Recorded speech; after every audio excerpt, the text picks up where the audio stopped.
Hello, मी रोहिणी आणि स्वागत करते तुमचं आपल्या यूट्यूब चॅनेलमध्ये. प्रेम म्हणजे प्रेम असतं, तुमचं आणि आमचं अगदी सेम असतं.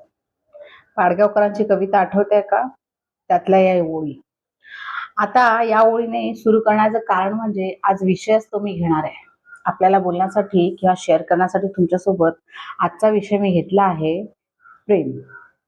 पण ते प्रेम कोणतं माहितीये का? आपल्या शाळा कॉलेजमधलं नाही बरं का.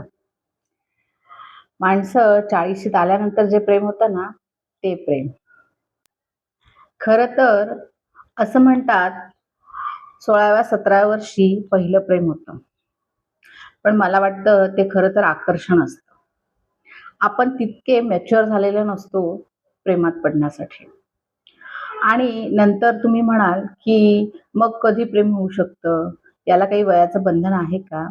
तर खरं तर वयाचं काहीच बंधन नाहीये. ते कधीही होऊ शकतं. मी जे बोलते ते प्रेम छानपैकी सगळे अनुभव आल्यानंतर, जबाबदाऱ्या पार पाडल्यानंतर आणि एका मॅच्युरिटीला आल्यानंतर जे होतं ना, त्या प्रेमाबद्दल बोलते. अर्थातच 40शीचा पुढचा टप्पा. 40शी नंतरचं प्रेम हे जे असतं ना, ते एक वेगळी सुखद भावना देणारं असतं. बघा शाळा कॉलेजमध्ये असतो त्यावेळेस आपल्याला काही शारीरिक आकर्षणाची ओढ असते. त्यामुळे ते काही प्रेम म्हणता येणार नाही. कॉलेजमध्ये नवीन-नवीन गोष्टी शिकायला भेटत असतात, अनुभवायला भेटत असतात, छान-छान उपक्रम राबवण्यात येतात. मग त्यावेळेस जे प्रेम होतं, ते असंच चंचल असू शकतं. त्याला अपवाद असतील, पण नंतर हळू-हळू म्हणजे कॉलेज सरता-सरता किंवा कॉलेज झाल्यानंतर जे प्रेम होतं, ते एखाद्या वेळी मॅच्युअर असू शकतं. म्हणजे काय, की मागचे काही अनुभव किंवा मग बाहेर पडल्यानंतर आपण जे बाहेरच्या जगात आपण जे अर्थार्जन करत असतो किंवा काही व्यावहारिक ज्ञान आपल्याला आलेलं असतं, जबाबदाऱ्या आलेल्या असतात, काही कर्तव्य असतात, ती पार पडता एक वेगळीच आपल्याला समजूतदारपणा आलेला असतो आणि त्यावेळी जे प्रेम होतं, ते शेवटपर्यंत टिकतं. अपवाद सोडून द्या. आपण जे बोलतोय ते वयाच्या सेकंड इनिंगमध्ये माहितीये का येतं प्रेम ते. 40च्या पुढे ते कोणत्याही वयात होऊ शकतं. अगदी 50-60 पर्यंत. तुम्ही म्हणाल आजच हा विषय का? तर काही अनुभव आले होते. त्याच्यावरून मला असं वाटलं, की खरंच ही गोष्ट बोलण्यासारखी आहे. 40शीतलं प्रेम म्हणजे आकर्षण असतं का? 40शीतलं प्रेम खरंच मिरवण्यासारखं आहे का? 40शी नंतर होणारं प्रेम खरं तर हे सांभाळून ठेवण्यासारखं, शांततेत जगण्यासारखं आहे. कसं?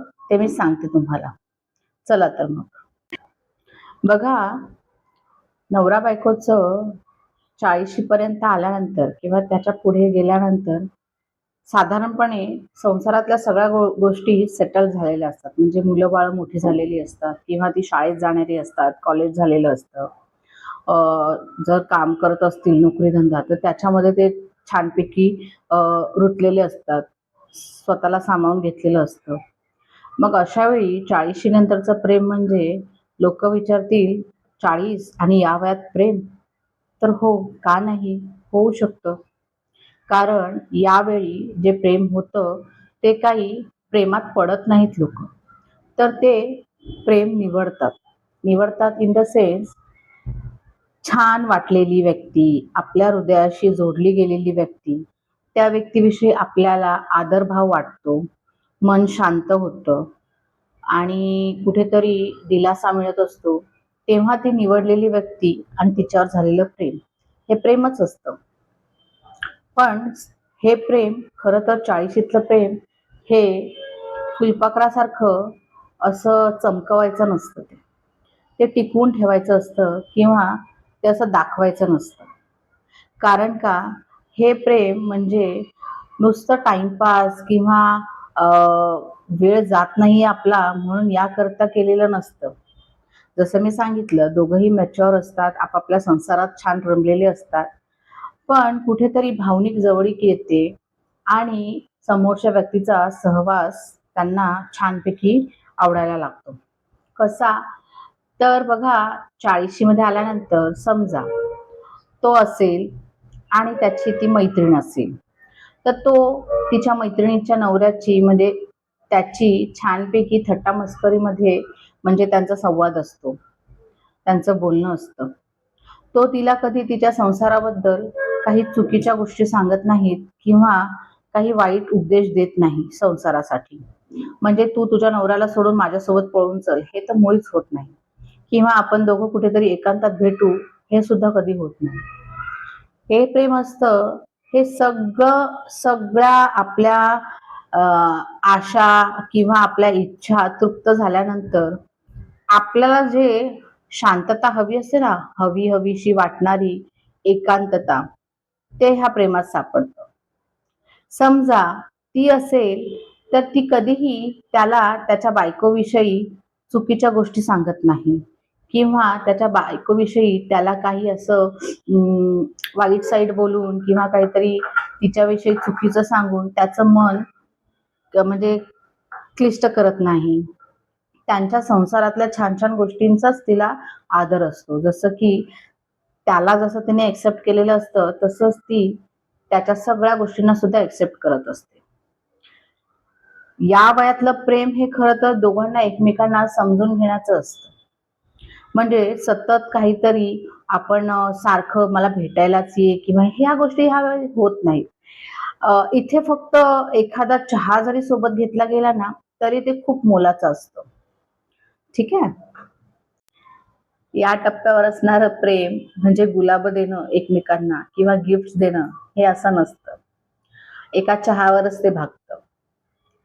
तो किंवा ती भेटून एक छान चहा, कॉफीचा घोट घेणं पुरेसं असतं किंवा हे एकमेकांच्या जखमांवर कधीच मीठ चोळत नाहीत, तर तिथे मलम लावण्याचंच काम करतात.